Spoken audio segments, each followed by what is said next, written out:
Bonjour, dans cette capsule, je vous montre comment interagir avec un team. Donc, comment on fonctionne lorsqu'on est membre d'une équipe et qu'on est appelé à collaborer, à consulter des documents à l'aide d'un team.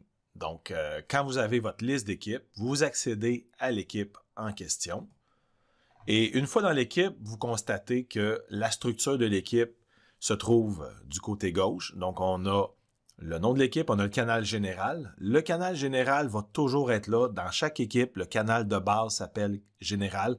Et on ne peut pas le changer, ça va toujours être comme ça. Et les propriétaires de l'équipe vont avoir créé des canaux.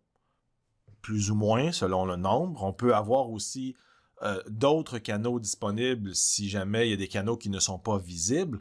Donc, il faut aller les chercher. Donc, ici, exemple, je vous montre cette équipe-là ici. Donc, on voit qu'il y a des canaux masqués. Donc, c'est là qu'on va pouvoir aller choisir les canaux et les afficher au besoin pour avoir la liste complète. Donc, je reviens à mon équipe ici, parce que là, tous les canaux sont visibles. Je n'ai pas autre canaux. Alors, l'idée d'avoir des canaux, c'est de diviser les sujets pour que les échanges, les fichiers et les éléments ne concernent qu'un thème en particulier. Donc, le canal général, on va le conserver pour ce qui est vraiment général, ou ça va être là que tout va se passer, mais peut-être qu'au besoin, les propriétaires vont se rendre compte que ça prend des fois des canaux pour diviser les éléments, un peu comme des dossiers classés dans un ordinateur. Donc, si jamais on a à poser des questions, interagir, on va utiliser le module conversation. Donc, dans une conversation, ce qu'on peut faire, c'est carrément de poser une question. On peut même nommer quelqu'un, l'identifier, si on s'adresse à une personne en particulier. Et pour faire ça, c'est écrit là, taper A commercial pour mentionner un contact. Donc, si je tape un A commercial, eh bien là, la liste des membres va apparaître et je vais pouvoir mentionner les gens au besoin.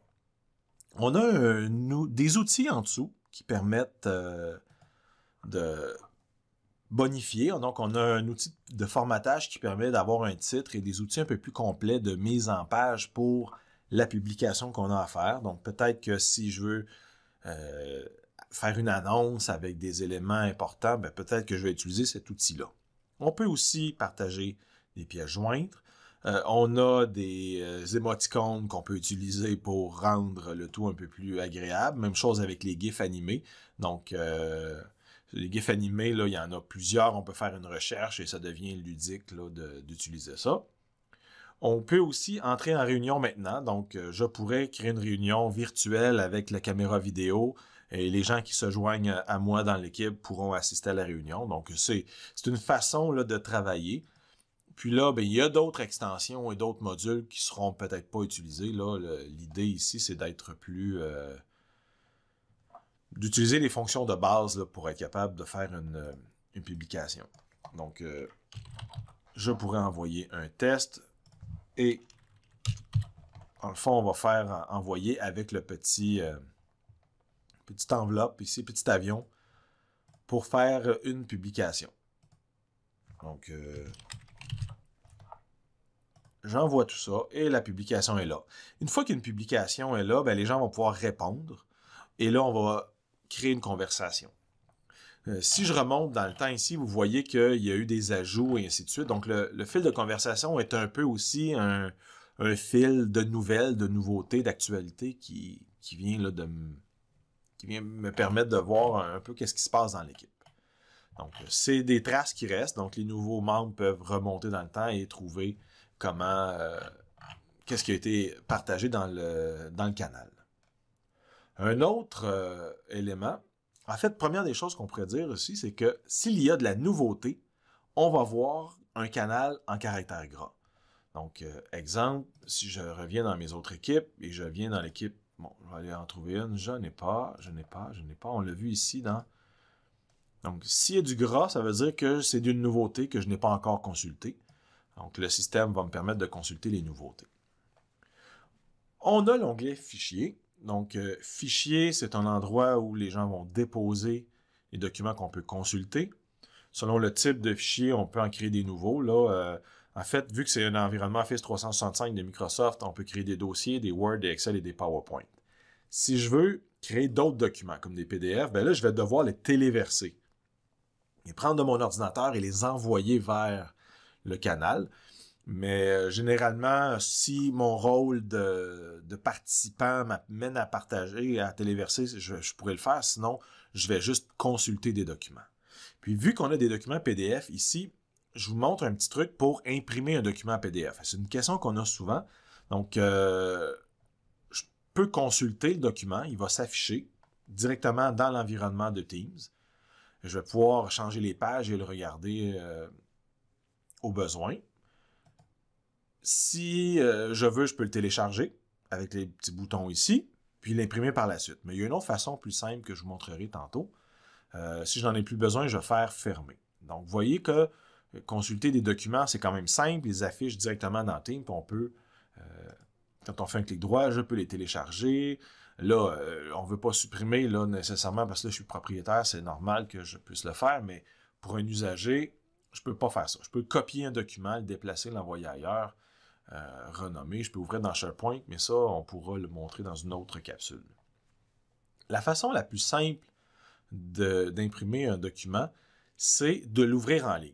Donc, quand je l'ouvre en ligne, il ouvre directement dans mon explorateur Windows, pas explorateur Windows, mon navigateur web, excusez, et je peux faire imprimer à partir de là. C'est la façon la plus rapide et la plus simple d'imprimer un document PDF à partir d'un theme, c'est de faire sur les options ici, un clic droit, ouvrir en ligne et l'imprimer à partir de là.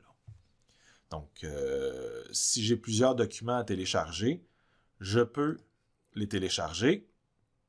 Ce que ça va faire, c'est que ça s'en va directement dans le dossier de téléchargement de mon ordinateur. Donc, quand j'ouvre mon explorateur Windows, dans mon dossier de téléchargement, il y aura un document zip. Non, pas ici. On a eu nos 3 documents là, séparément, là, directement comme ça. Donc, c'est une façon de les télécharger sur mon ordinateur. J'aurais pu aussi, si je veux faire une copie, l'envoyer dans mon OneDrive et les copier directement dans mon OneDrive. Donc, je peux envoyer ça dans OneDrive.